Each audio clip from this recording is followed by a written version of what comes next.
welcome back to the Zak and Buzz Review. Okay, so we're taking another look at the Nightfox Whisker, which we took a look at in a previous review, but it was so fantastically received that we thought we'd take another look and show you all of its juicy features. Yeah, what we didn't do last time is we didn't have the opportunity to give you a field test. Yes, because it was brand new, straight out of the box. We'd had some experience with it, but we've now had a whole year's worth of using this in the field, and now we know all about it. Exactly. Now, you were using this mainly last year, weren't you? I was. And I think this is probably going to be for the 2024 bat season, the go-to piece of kit.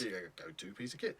So we've been through all its features. So as you just quite rightly said, if you want to go and check out the other video, go check it out and you'll see all the cool stuff there. But what we need to really look at is the quality of the footage. And that was very much the response we had back. Yeah, and there was a response that was talking about, yes, it's me and my reading glasses again.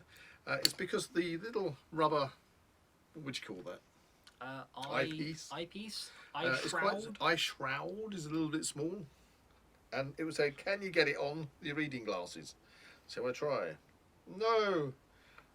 In fact, I think the person who commented said that their reading glasses weren't the Elton John style reading glasses, which mine certainly aren't Elton John style reading glasses, but there isn't a lot of room there. Well, as I say, but the viewfinder, you don't put them that close. No, can you turn that on for me? In order to, because it's your. In order to actually focus it in properly, you do have to have it, as we said with the red. If you haven't seen that review, please go check it out. You do have to focus it in. I think the difference between a small degree away from your eyes. I think the difference between the red and the Whisker is that the red is designed to be head mounted, which means it is like up against your face if you've got it head mounted. Whereas that's where that diopter issue arose. Whereas this one is very much a handheld camera in the shape of goggles. That is the one thing you really need to take away from this, is the fact that it looks like goggles. It's marketed as goggles, but it is a camera. Its functionality is as a camera. You're looking at that screen. Now, I am going to just do a little field test myself here. Okay. So like I said, that is pretty crispy. Okay, pretty crispy. But I'm going to do this again when I bring it in close. For example, you've got right. If I'm out away from me, you can see the battery status and things in the corner. Yep, number 3 there. Yeah, crystal clear. Oh, now can't read it because it's gone blurred. Because I need reading glasses. I don't. 20/20 vision. Oh, now I can read it. Okay, this is the thing. But even with my reading glasses right up close, it starts going out of focus because there's no diopter focus on it. But I've got to say, since that this isn't designed to be strapped to your face, there is absolutely nothing wrong with just looking at it at a focal distance that works for you. And I do believe that was one of the differences between the red and this, is the fact that the field of view is actually wider on the Whisker than it is to the red. There you go. And I think you had one other issue that you came across with this. Okay, so the one other issue I had with this was the fact that if you up the IR levels inbuilt in the camera, then after you went over those initial, like, I think it was like the first level, it did actually encounter on the recorded footage a little whine, a little hiss in the background. This. I noticed this in post-editing, that as the IR level was up, there was a high-pitched whine on the video. Which is very off-putting, and you don't really want I did refer to Nightfox about that, and they were aware of that. And they were hoping they were going to sort it out. So I don't know if in the newer batch newer model, that. It could be a Nightfox Whisker .2. You did got around that? We got around it, and that was with using an external IR source. So that would be using one of the light panels, one of the Nightfox flashlights, yes, of course. Or any other product flashlight, because again, as we always say, we are not affiliated to Nightfox, okay? We just love their stuff. We love their stuff because it works. But we are not sponsored by them or anything. No. But yeah, so if you do find that you have a whine on your footage, decrease your infrared. Don't get scared by that. No, really, don't get scared. Don't go, Nightfox, what is this? This is a fatal flaw in your technology. No, it isn't. It's not. It's kind of one of those issues because, again, you're talking about lower end equipment, and I don't mean that in a in a negative way. No, no. It's just, let's put it this way. How much did you pay for it? About 160 quid, wasn't it? Yeah, I believe so. About 160 pounds. I think that's what it was at the time. They were very sought after. Sought after. So I did have to get it imported. In fact, that's why I bought my red initially, because I couldn't get a whisker.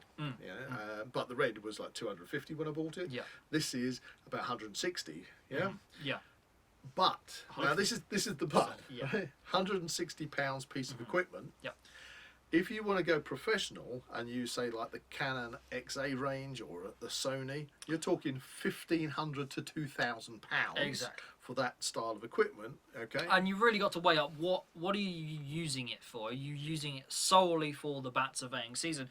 Because that actually is quite a big factor. If you're suddenly chucking that price label onto the equipment you need, then that is a big commitment. That is a big commitment and investment. I mean, whereas this gets you out of a hole straight away. I mean, we are professional videographers, and like the camera that we're actually using at the moment, that's over £2,000 worth of kit. It is.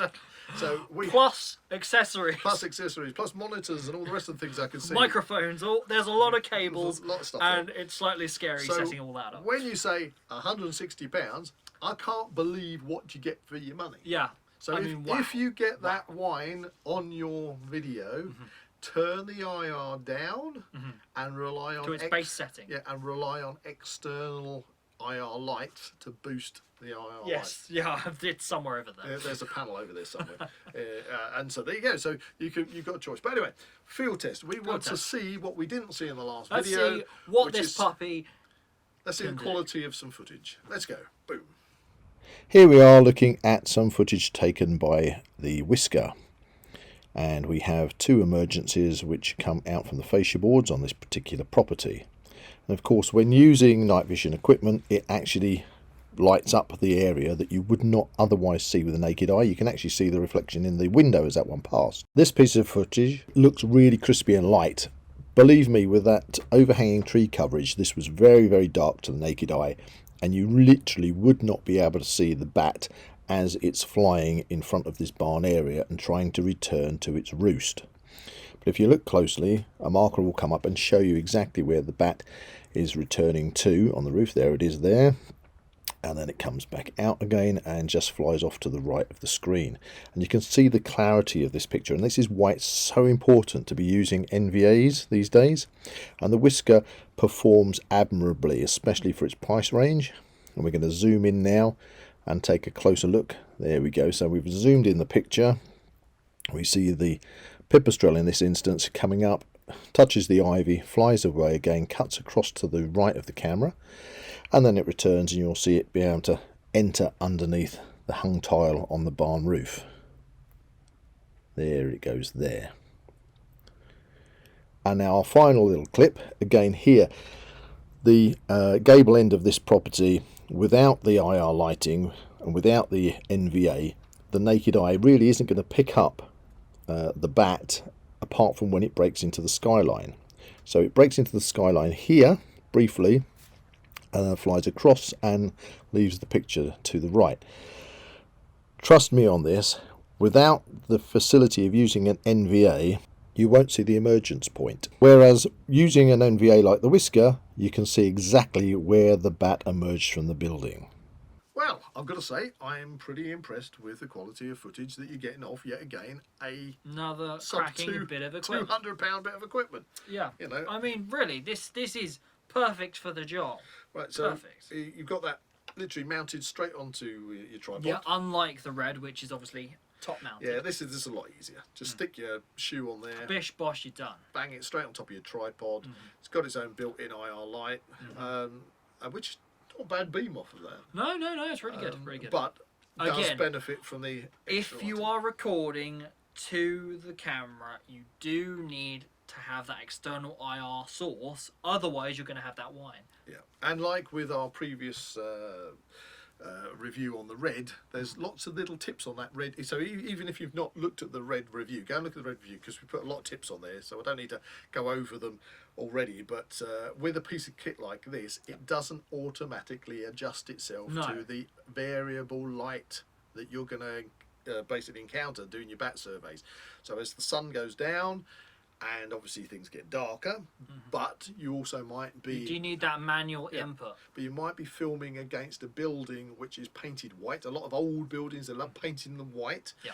And as the light levels drop, the infrared bounce back you get off white paint can basically flare out the picture. Exactly. So you need to constantly check your camera, and if needs be, move your external IR torches or light panels, move them, turn them away, turn them down, or even remove them, depending on what they do the job, but you also need to do the job. Yeah, and also when you get back from your surveys and you are retrieving the necessary data from that video, again, you may find you need to tweak it on your post-editing, you know, when you do the light levels on it. Well, just the brightness, contrast and saturation. That's a very standard editing technique. Yeah, stuff like that. So know your software as well.